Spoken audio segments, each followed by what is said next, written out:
আসসালামু আলাইকুম, welcome back to my channel. আজকে আমরা ইশক মুর্শিদের এপিসোড 10 এর গল্প শুনব। এই এপিসোডের শুরুতে আমরা দেখতে পাই যে মেহেরিন স্বামীরের বাসার সামনে স্বামীরের সাথে দেখা করতে গিয়েছে, কিন্তু স্বামীর বাসায় না থাকার কারণে মেহেরিন তার স্টেপ মাদারের সাথে কথা বলছিল যে স্বামীর কোথায় আছে, কেমন আছে, এসব বিষয়। তখন স্বামীরের স্টেপ মাদার বলে, আজ না তুমি স্বামীরকে ইনভাইট করেছো। আর তখনই স্বামীরের কল আসে। তখন আমরা দেখতে পাই স্বামীর ও তার বন্ধু ফারাজ একসাথেই গাড়িতে ছিল। স্বামীর বলে যে মেহেরিন, তুমি কোথায় আছো? আমি ফারাজকে নিয়ে তোমার বাসায় এসেছি। আর তখন অবাক হয়ে মেহেরিন বলে, আমিও তোমার বাসায় এসেছি, তুমি আমার বাসায় আসোনি, তো তাই ভাবলাম আমি চলে আসি তোমার খোঁজ খবর নিতে। তখন স্বামীর সরি বলে আর বলে, আমার শরীরটা একটু খারাপ লাগছিল, তাই হসপিটালে গিয়েছিলাম, তোমাকে বলতে ভুলে গিয়েছিলাম। এ কথা শুনে তো মেহেরিন অবাক হয়ে যায় আর জানতে চায় যে কি হয়েছে স্বামীরের। তখন স্বামীর বলে, এখন আমি ঠিক আছি, কোনো সমস্যা নেই, তবে একটু ক্ষুধা পেয়েছে, কিছু খাওয়াবে? স্বামীরের এ কথা শুনে মেহেরিন খুশিতে পাগল হয়ে যায়। সিন শিফট হয় শিবরাদের বাসায়। আমরা দেখতে পাই শিবরার ফুপু নার্গিস জোয়েবকে নিয়ে পাগলের মতো বাড়ির ভিতরে ঢুকছিল। ভিতরে এসেই সে তার পায়ের জুতা খুলে শিবরার মাকে দিয়ে বলে যে আমাকে মারো, আমি অনেক অন্যায় করেছি তোমাদের সাথে। শিবরার মা তো এইসব দেখে অনেক অবাক হয়ে যায়। আসলে শিবরার ফুপুকে স্বামীর ধরে নিয়ে অনেক সাইজ করেছে, তাই ভয় পেয়ে এখন সে পাগলের মতো করছে। নার্গিস ফুপু বলে, আমার ভাই কোথায়? আমার ভাইয়ের সাথে আমার অনেক জরুরি কথা আছে। তখন শিবরার মা বলে, আপনার ভাই এখন অফিসে, এখনো আসেনি। তার ফুপু বলে, তার ছেলের বউ সুকেনা কোথায়? ফুপু সুকেনাকে আমার জান, আমার কলিজা এসব বলে ডাকতে থাকে এবং ঘরের ভিতর চলে যায়। এমন অবস্থা দেখে শিবরা ও তার মা জোয়েবকে বলে যে তার কি হয়েছে, সে এমন করছে কেন? তখন জোয়েব বলে, মনে হয় সে মৃত্যুর ফেরেশতাকে দেখেছে। এ কথা শুনে তো শিবরা কিছুই বুঝে উঠতে পারছিল না। এরপর আমরা দেখি যে শিবরা ফুপু সুকেনার কাছে গিয়ে অনেক কান্নাকাটি শুরু করে দেয়। সেই সুকেনার কাছে মাফও চাইতে থাকে, বলে, আমি বুঝতে পারিনি, আমার এমন ব্যবহার করা ঠিক হয়নি। এমন বলে যে আজকের পর থেকে আমাকে ফুপু না, আমাকে মা বলবে। পেছন থেকে শিবরার মা এসব সিন দেখে অনেক অবাক হয় এবং মনে মনে অনেক খুশিও হয়। সিন শিফট হয় সুলেমান সাহেবের অফিসে। আমরা দেখতে পাই সুলেমান সাহেব অফিসের লোকজনদের সঙ্গে কথা বলছিল, আর ফজল বক্স অফিসে না থাকায় তার কাজগুলো কে করছিল। ঠিক সেই সময় বাসা থেকে শিবরার ফোন আসে। শিবরা মিস্টার সুলেমানকে বলে তার ফুপুর কথা এবং তাড়াতাড়ি বাসায় আসতে বলে। মিস্টার সুলেমান বলে সুকেনাকে তার থেকে দূরে রাখতে, কিন্তু শিবরা বলে যে ফুপু অনেক ভালো বিহেভ করছে এবং আপনি যা বলবেন ফুপু তাই মেনে নিবে বলছে। এ কথা শুনে সে অনেক শুকরিয়া আদায় করতে থাকে এবং অনেক খুশি হয়ে যায়।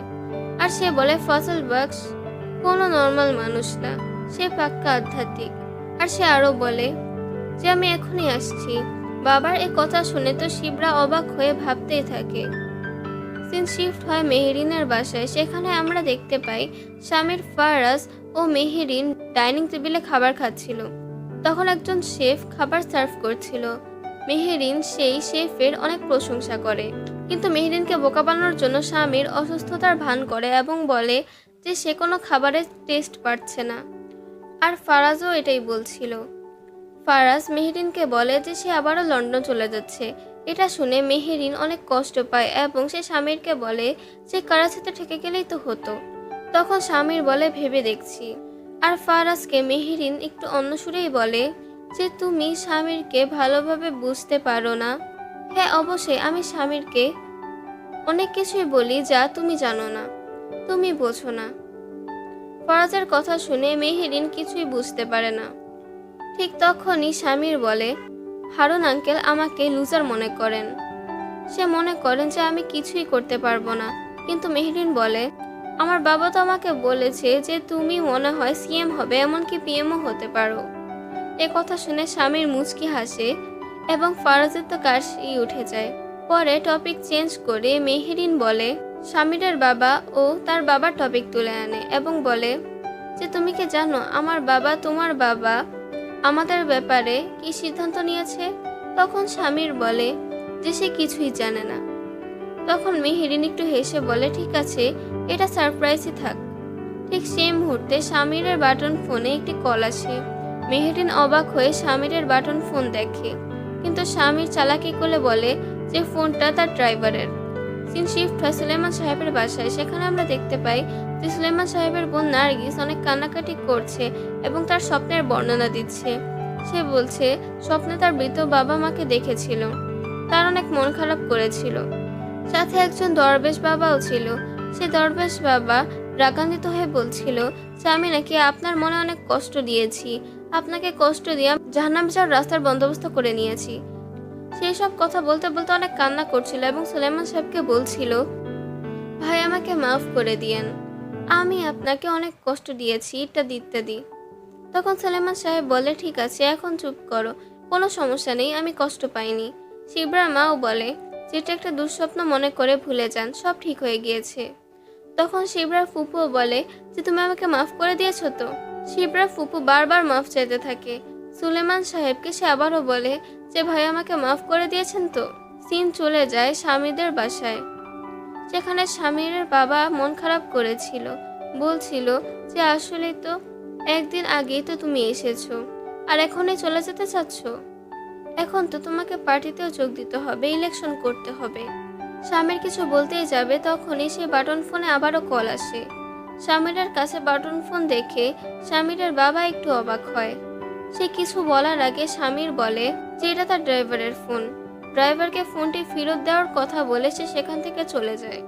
এরপর আমরা শিবরাকে দেখতে পাই। শিবরা স্বামীরকে ফোনে বলছে ফজল বক্স তুমি কোথায় আছো, কতক্ষণ ধরে তোমাকে কল করছি, তুমি পিক আপ করছো না কেন। ফজল বক্স বলে একটু ব্যস্ত ছিলাম, তুমি তো জানোই এখানে এসেছি দরবেশ বাবার কাছে দোয়া করানোর জন্য। সে কিছু দোয়া পড়তে দিয়েছিল, সেগুলোই পড়ছিলাম তোমাদের জন্য। তা বলো কোনো সমস্যা হয়েছে। শিবরা বলে না না কোনো সমস্যা না, গুড নিউজ আছে। এ বলে সে শিবরার ফুপুর সব কাহিনী বলতে থাকে। স্বামীরও বলে যে হ্যাঁ খুব ভালোই সংবাদ। শিবরা বলে হ্যাঁ, আর সবকিছু তোমার জন্যই হয়েছে, তুমি অনেক ভালো মানুষ, তোমাকে ধন্যবাদ। তখন স্বামীর শিবরা থাকে বাইরে দেখা করার জন্য চায়ের ট্রিট চায়। সিন শিফট হয় শিবরার ফুপুর বাসায়। সেখানে দেখতে পায় হঠাৎ জয়েবকে দেখে জয়েবের মা ভয় পেয়ে যায়।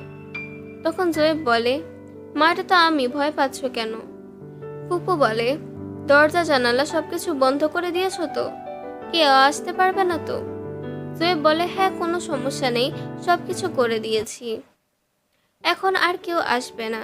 তুমি কিছু খাওনি কখন থেকে, চলো কিছু খেয়ে নেই। তখন ফুপু বলে যত তাড়াতাড়ি সম্ভব তোমাদের বিয়ে করে সুকেনাকে নিয়ে আসতে হবে। স্বামীর সাহেব বলেছে যে সুকেনার বিয়ের কারণেও নাকি তার বিয়ে আটকে আছে। এ কথা শুনে জয়েব মাকে বলে এই জন্য তো তোমাকেই যেতে হবে মামার কাছে, মামার সাথে দেখা করতে। ফুপু বলে হ্যাঁ অবশ্যই যাব, কিন্তু একটা কথা আমার মাথায় আসছে না, যে স্বামীর সাহেবের মতো একজন বড়লোক মানুষের সাথে পরিচয় হলো কিভাবে। কিন্তু কি আর করার, স্বামীর সাহেব তো সুকেনার সাথে এই ব্যাপারে কথা বলতে মানা করেছেন। সিন শিফট হয় সেই চায়ের হোটেলে, যেখানে তারা আগেও দেখা করেছিল। তখন আমরা দেখতে পাই যে স্বামীর ফজলবাগ সেজে সেই চায়ের টেবিলেই ঘুমাচ্ছিল। আর তখনই শিবরা সেখানে আসে। স্বামীর পাশে চেয়ারটিতে সে বসে, কিন্তু ফজলবাগ তখনও ঘুমাচ্ছিল। হঠাৎ শিবরা চেয়ার থেকে উঠতে চাইলে ফজলবাগ জেগে ওঠে আর শিবরাকে দেখে বলে তুমি কখন এসেছো। সে বলে তুমি যখন ঘুমাচ্ছিলে। তারপর শিবরা বলে তুমি কখন এসেছো। স্বামীর বলে সারা রাত জার্নি করে। শিবরা বলে তোমার জার্নি কেমন হয়েছে। সে বলে যে ভালোই হয়েছে, কিন্তু একটু কষ্টেরও ছিল। আফটার অল স্বামীর তো পাক্কা অভিনেতা। তো তাদের মধ্যে বেশ কথা হয়। কথা বলতে বলতে এক পর্যায়ে আমরা দেখতে পাই দুজনের মধ্যে একটা ভালো লাগা, ভালোবাসার রোমান্টিক মুড দেখতে পাই। সিন এখানেই শেষ হয়। পরে সিনে আমরা মিস্টার সুলেমান সাহেবকে অফিসে দেখতে পাই। সেই স্বামীরের সাথে কোলাকুলি করছিল, আর করবেই বা না কেন, কারণ তারা তো মনে করছিল যে ফজল বাক্সের কারণেই তার ফুপা এত ভালো বিহেভ করছে, তার ভুল স্বীকার করছে ইত্যাদি। আর এজন্য সুলেমান সাহেব স্বামীরের কাছে কৃতজ্ঞতা স্বীকার করে বলে, ফজল বক্স, তুমি আমাদের ফ্যামিলির জন্য অনেক কিছু করেছো, তোমার এই ঋণ আমি কখনোই শোধ করতে পারবো না। ফজল বক্স বলে, স্যার আপনি কি বলছেন, লজ্জা দিবেন না, আমি তো কিছুই করিনি, এইসব সেই মুর্শিদ সাইয়ের দয়া হয়েছে। এরপর মিস্টার সুলেমান হঠাৎ করে ফজল বক্সকে জিজ্ঞেস করেছে সে বিয়ে করেছে কিনা বা এমন কোনো মেয়ে আছে কিনা। তখন স্বামীর বলে, না স্যার, কি বলেন, এমন কোনো মেয়েই নেই আমার জীবনে। তখন সুলেমান সাহেব বলে, আমি একজন ক্লার্কের কাছ থেকে শুনলাম যে তোমার শ্বশুর অনেক রাগী, কথা শুনে না, তোমাকে অনেক জ্বালায়। আর এই কথা শুনে স্বামীর অনেক অবাক হয়ে যায়। কিছুক্ষণ পর স্বামীর বলে, আমি তো তাকে রাগী বলিনি, শুধু বলেছি যে সে একটু নিষ্পাতে শিয়ান। তখন এই কথা শুনে মিস্টার সুলেমান বলে, তুমি তো একটু আগেই বলেছিলে যে তোমার কাছে এমন কোনো মেয়েই নেই, তাহলে শ্বশুর আসলো কোথা থেকে? তখন তার কথা স্বামীর বলে, স্যার এটা তো ওয়ান সাইডেড লাভ ছিল, তাই সেটা আমার মাথা থেকে চলে গিয়েছিল। মিস্টার সুলেমান বলে, আচ্ছা বুঝতে পেরেছি, একটা মেয়ে আছে যাকে তুমি পছন্দ করো, কিন্তু তার বাবা তোমাকে তার মেয়ের সাথে বিয়ে দিতে চাচ্ছে না। তো চলো আমি সে মেয়ের বাবার সাথে কথা বলে আসি, আমি তোমার সব সমস্যার সমাধান করে দিব। স্বামীর তার কথা শুনে তো পুরোই অবাক হয়ে যায় এবং তার দিকেই তাকিয়ে থাকে। সিন শিফট হয় মেহেরিনদের বাসায়। সেখানে আমরা দেখতে পাই হারুন বেগ ও মেহেরিন কথা বলছিল। মেহেরিন তার বাবাকে দেখে বলে, আপনি এত তাড়াতাড়ি কিভাবে আসলেন মিডল ইস্ট থেকে? আপনার তো প্রায় 1 সপ্তাহ থাকার কথা ছিল। তখন হারুন বেগ হেসে হেসে বলে, আমার তো আসতেই হয়েছে আমার প্রিন্সেসের জন্য আর স্বামীর সারপ্রাইজের জন্য। এ কথা বলতে বলতে হারুন তার পকেট থেকে এঙ্গেজমেন্টের রিংটা বের করে মেহেরিনকে দেখাচ্ছিল।